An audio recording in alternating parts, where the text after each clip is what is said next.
Hey everybody, we're back. Coon Prairie Ramblers one more time to channel number 3 or segment 3. Yep. And we're going to talk up to KC. He didn't get a chance to talk about his paranoias. I was afraid of that. Y'all had totally dominated this. Yeah. But I think that I'll probably be able to talk to you for the rest of my life on paranoia.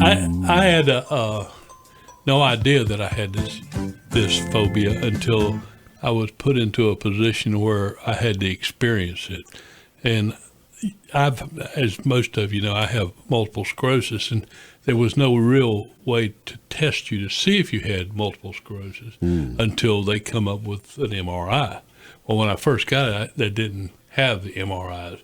Then one day, doctor said, they got MRIs now that we can test you to see if you have lesions on your spinal column and in your brain, and that's one of the signs of having MS. I said, he said, you want to do it? I said, sure, go ahead, let's do it. He said, do you have fear of tight places or confinement? I said, no, it doesn't bother me at all.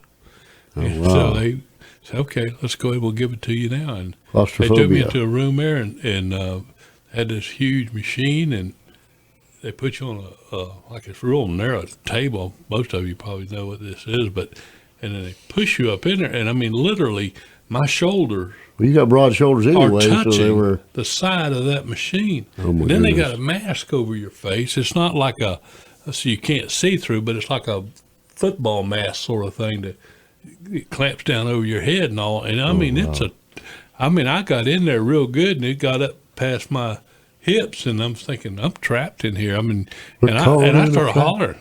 What? Get me out of here. Help. Get me out of here. And they reversed the machine. It was like I guess got a drive underneath there, and it took me back out there. And they said, you can't do it. I said, there's no way in this world. Really? And the nurse said, kidding. well, can you take Valium? I said, yeah, I've had Valium. All right, hit me. She said, well, we're going to give you a Valium push. And I don't know if you've ever had a Valium push, but Never had is, when they actually, instead of you taking a Valium pill, they take a needle and shoot the Valium right straight in your vein. And I'm going to tell you what, she barely got that needle out there. And I said, put me back in there, Coach. I'm ready to go. And then they put me back in there, and there was nothing to it. But so from that day forward, I've had to have several more. And they always give me some pills to take to ready myself for it. But I'm going to tell you what, that was terrible. I mean, I can be in elevators. Yeah. I can be in a lot of situations, and it does not bother me at all. But when I'm totally strapped in like that, I think if you probably put me in a coffin and left me, I wouldn't be worth getting out. I think you might as well just leave Beat me that coffin to death trying to get in. I think my fingernails would be gone. I would be worthless. Wow. I think my mind would be wasted. Well, I'm glad. I'm glad to hear that the Valium push wasn't a suppository. I was wondering what that was when you said it. Push. And up and away. The other phobia I had that I mentioned earlier was the one of speaking in front of people, and I mean it was a terrifying thing. I mean I wouldn't want to do it for anything in this world, and they'd call on you, and I'd start, my voice would quiver. I couldn't hardly talk, and now I can get up in front of 10,000. But you had to grow into that as an adult for public speaking, for your job and stuff. Exactly, and I really credit God to a lot of that I went through that. He hadn't got me past the being confined thing. And it used to terrify me. I can get up and talk in front of 1 million people now. I just don't see them. It's easier to talk in front of a giant crowd than is just a handful of people. I don't have anything important to say, but I don't mind always doing look for a friendly face. And focus on them. Yeah, I try to focus on one or two friendly face.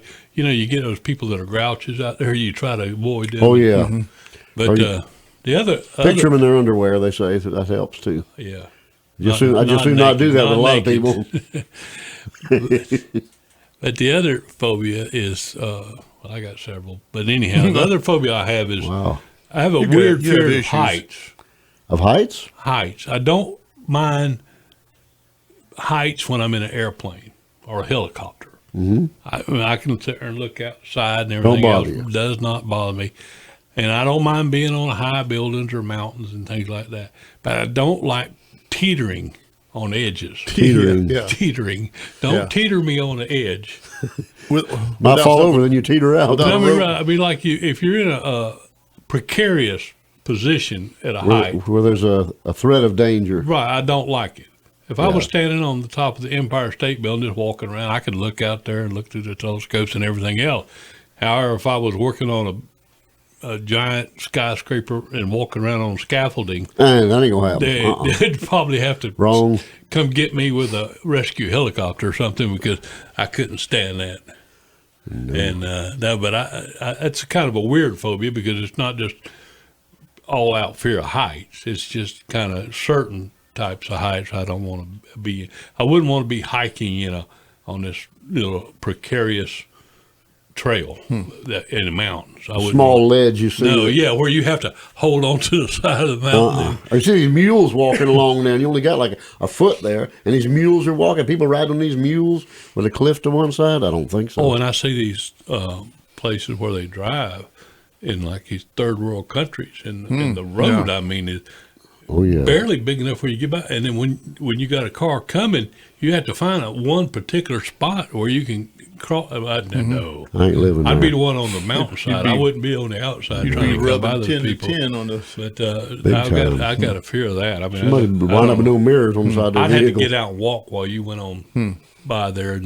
But the other thing I have is something I've rarely told anybody about. I mean, I never even told people about this until You're telling them now. I'm telling them now. But The world's I never listening. hardly told anyone this. But All 6 of y'all I out had there. I used to have panic attacks, anxiety disorder. I mean, Brought on by who knows what? just Just out of suddenly nowhere. they would hit me just like this. It was like you thought you were going to die, Oh wow. and you didn't know what to do. And I mean, you got almost scared to death, and I didn't understand it. And that was back a long time ago before they talked about it on TV or you read about it or anything. Were you grown?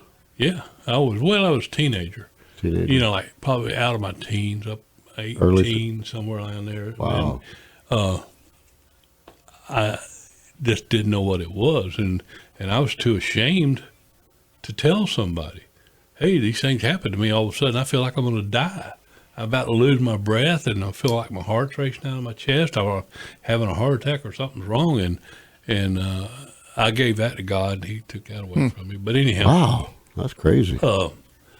I have a heart condition called PVC, pre-ventricular contractions. And your heart start double beats or something. Yeah. And so I think looking back that maybe I felt those, and I've had those for a long time and just occasionally had them. And I think when I felt those, I was thinking, something. This is it. Something ain't right, Yeah, yeah. And I would panic over it.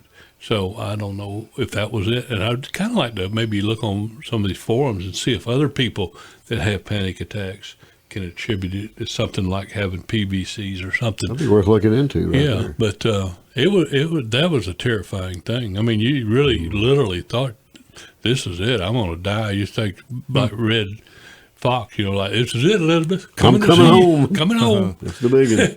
And you were too ashamed because it didn't happen. And then you couldn't go, hey, Mom and Dad, guess what? I thought I was going to die today. Well, what Yeah. happened?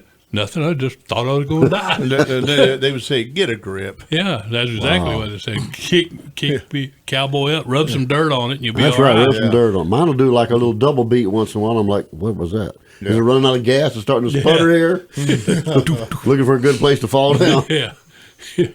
Wow. Yeah. Ain't But no anyhow, no shortage of phobias. Enough of my phobias. Man, I don't know if it's a phobia, but there's one table at Chili's where everybody has to sit in a line. That bench, a big long bench. When you first walk in the door on the right. No, it's be out over towards the back. Oh, I know where it is. Yeah. Yeah. I hate the thought of having to sit in the middle. In fact, I don't sit. You're afraid it's going to break? I don't think it's PVC. I don't think it's a. I think it's made out of wood and plastic. It's and just Naugahyde? the idea of being stuck in there and you can't get out. So I'm an aisle setter. All right. Yeah, We'll be back in a short. Y'all stay put.